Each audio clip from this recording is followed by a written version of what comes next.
আসসালামু আলাইকুম। শেয়ার বাজার ঝুঁকিপূর্ণ, তাই বুঝে শুনে ইনভেস্ট করবেন। তো গতকালকে আমি বলেছিলাম যে এই যে বক্স করেছিলাম রেক্ট্যাঙ্গেল, এর নিচে আসতে পারে মার্কেট। তো মার্কেট ডাউন হয়ে দিছে। তো ঠিক যদি এই বক্স পার হয়ে যায়, অর্থাৎ 5760 এই ঘরটা যদি পার হয়, তাহলে মার্কেটটা ডাউন ট্রেন্ডে চলে আসবে, অর্থাৎ রিটেস্টের জায়গায় আবার ধীরে ধীরে ধীরে ধীরে এখান থেকে উঠছিল 5525-এ আবার চলে আসবে।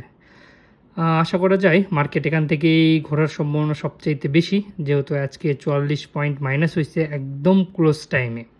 50-এ গিয়েছিল, তারপর বায়ার চাপে 44 পয়েন্টে মাইনাসে আজকে মার্কেট ক্লোজ হয়েছে 44.64। তো আজকে প্রায় অনেক ট্রেড হয়েছে, ভলিউম প্রায় দাম কমছে, 242টা কোম্পানি শেয়ারের দাম কমছে। তো আমি কিছু শেয়ার দেখাইছিলাম, তো চলুন দেখা যাক শেয়ারগুলোর কী অবস্থা। তো লঙ্কা বাংলা তো আজকে প্রায় 70 পয়সা বাড়ছে। তো এটা রেজিস্ট্যান্ট ব্রেক করতে পারে নাই, 1 টাকার উপরে গিয়েছিল, পরে আবার মার্কেটটা নিচে নামছে। তো আশা করা যায় লঙ্কা বাংলাটা ডে বাই ডে আরও বাড়বে এবং রেজিস্ট্যান্টটা ব্রেক করবে। এই রেজিস্ট্যান্টটা যদি ব্রেক করে, তো পরবর্তী যে রেজিস্ট্যান্টটা আছে সেটা 21 টাকার ঘরে। এটাও যদি ব্রেক করে, তারপর চলে যাবে 24 টাকার ঘরে। তো এটা যেতে সময় লাগবে, কারণ মার্কেট তো আর একবারেই বাড়ে না, মার্কেটটা ধীরে ধীরে বাড়বে। ঠিক এইরকম করে মার্কেট তো বাড়ে এরকম, তারপর হাই, তারপর রিটেস্ট, তারপর হাই, তারপর রিটেস্ট, তারপর হাই। ঠিক এইভাবে মার্কেটটা বাড়ে। মার্কেট একবারেই কোনো সময় বাড়ে না। তো এই জন্য ধৈর্য ধরতে হবে আর কি। আমাদের তো ধৈর্য নেই, আমরা তো শুধু জাস্ট কেনার পরে বিক্রির জন্য 10 টাকা 10 পয়সা লস হয়ে গেল, 20 পয়সা লস হয়ে গেল, 10 পয়সা বেড়ে গেছে, 20 পয়সা বেড়ে গেছে, এটা বিক্রি করি। তো লঙ্কা বাংলা আশা করা যায় আরও উপরে যাবে ইনশাল্লাহ। তারপর অনিয়ন ফার্মা ছিল, তো এটা আজকে 10 পয়সা মাইনাস হয়েছে, অর্থাৎ এই ঘরে চলতেছে গোল্ডেন জোন যেটা, সেখানে চলে আসতেছে। তো আমার ছিল 29 টাকা 30 পয়সা বা 29 টাকা 20 পয়সায় যখন আসবে, তখন ব্লাইং এন্ট্রি নেওয়া যেতে পারে।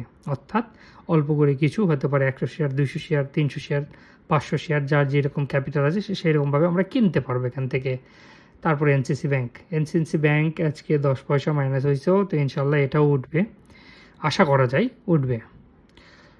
আমরা নতুন একটা তিতাস গ্যাসটা দেখতে পারি। তিতাস গ্যাসটা উঠছে এখান থেকে র্যালি দিয়েছিল, একদম র্যালি দিয়েছিল এখান পর্যন্ত, এখন ধীরে ধীরে আবার রিটেস্টে আসতেছে। যদি তিতাস গ্যাসটা আবার 18-19 টাকায় আসে, তাহলে আপনারা নেওয়ার চিন্তা ভাবনা করতে পারেন।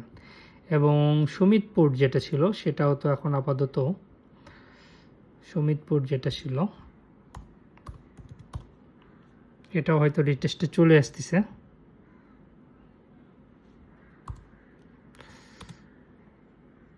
ও আচ্ছা, এটা তো ইয়াতে চলে আসছি, সরি। তো এটা আজকে 51 টাকা 40, 1 টাকা 80 পয়সা, এটা রিটেস্টে আসতেছে, বাজার নামতেছে এটাও। তো এখানে প্রায় 48 টাকার মতো নেমে যাবে বাজার, আশা করা যায় 48 টাকা পর্যন্ত এরকম নামতে পারে। তো এই তো অবস্থা প্রত্যেকটা শেয়ার বাজার ঝুঁকিপূর্ণ, তাই বুঝে শুনে ইনভেস্ট করবেন। এবং অবশ্যই শেয়ার কেনার আগে নিজে মার্কেট যাচাই করে শেয়ার কিনবেন। আমার জাস্ট যেটা টেকনিক্যাল অ্যানালাইসিস যেটা মনে হয়, সেটাই আমি আপনাদের সাথে শেয়ার করি, এখানে অন্য কিছুই না।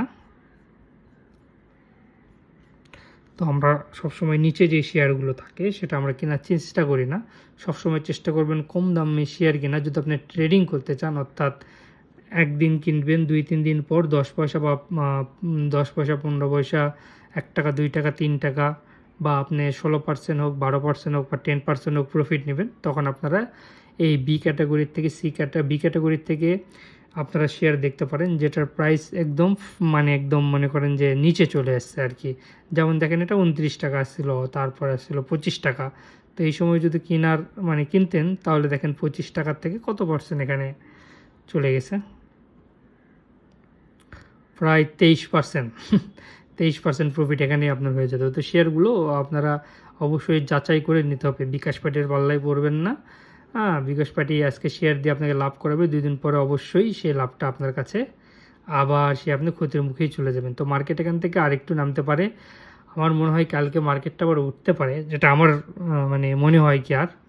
আর যদি এখান থেকেও নামে তো এই বক্সটা পর্যন্ত আসতে পারে। এই বক্স থেকেও যদি নামা শুরু করে তাহলে 5,520 চলে আসবে। এখান থেকেও যদি নামে তাহলে ডাইরেক্ট আসবে 5,200 এসে ঠেকবে। তো দেখা যাক কি হয় বাজার। আসসালামু আলাইকুম।